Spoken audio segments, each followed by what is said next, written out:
Meanwhile, did you watch, if you saw social media yesterday, there were a lot of people posting tons of photos as they were at that rally down there in Kentucky for Kim Davis, who had been jailed, of course, for refusing to put her signature on those marriage certificates in Kentucky. Now, one CNN anchor, I guess is he an anchor now at CNN? He was at MSNBC for a long time, now over at CNN. Mike Smerconish, longtime radio show host, has compared Kim Davis. Well, I'll let you hear this soundbite. Take a listen. Is this woman in jail because she's being denied her religious freedom, or is she more like an American version of the Taliban? Respectfully, it reminds me of that which we are fighting overseas. Here's another hypothetical. Imagine that it's not the marriage bureau, it's the DMV, and that there's a Muslim clerk who takes the position that the Islamic faith doesn't recognize the right of women to drive, and this person says, well, I'm not going to give driver's licenses to female drivers a la Saudi Arabia.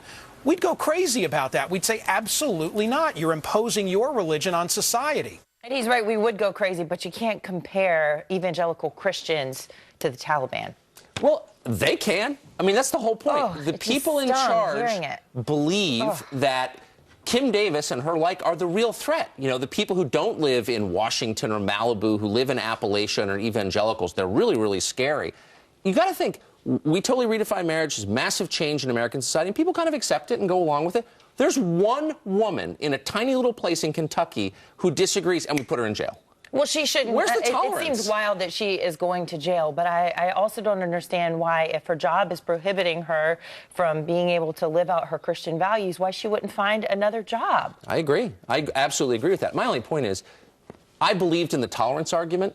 We can all tolerate each other. We can all get along. And the other people didn't believe that at all. And if you disagree, boom, you're crushed. You're the Taliban. Go to jail. Meanwhile, so she's been spending her nights in jail. We're going to talk to her lawyer coming up at 7:15 on our show. His name is Matt Staver. He's the lawyer for Kim Davis. And he's been, of course, we saw him at the press conference the other day talking about how she slept on that first night. We'll get the update this morning from him shortly. Yeah, and also Father Jonathan's going to be weighing in on this, because this is a tough subject to talk about and to deal with. As a Christian, you're waking up on your Sunday and you're wondering, how am I going to be true to my faith, right, but also abide by the laws? There are a lot of people who are wrestling with this, and this story highlights it. I can't think of anybody better to break it down than Father Jonathan. Yeah. All right, you know him as a Washington outsider, businessman whose straight talk helped him skyrocket in the presidential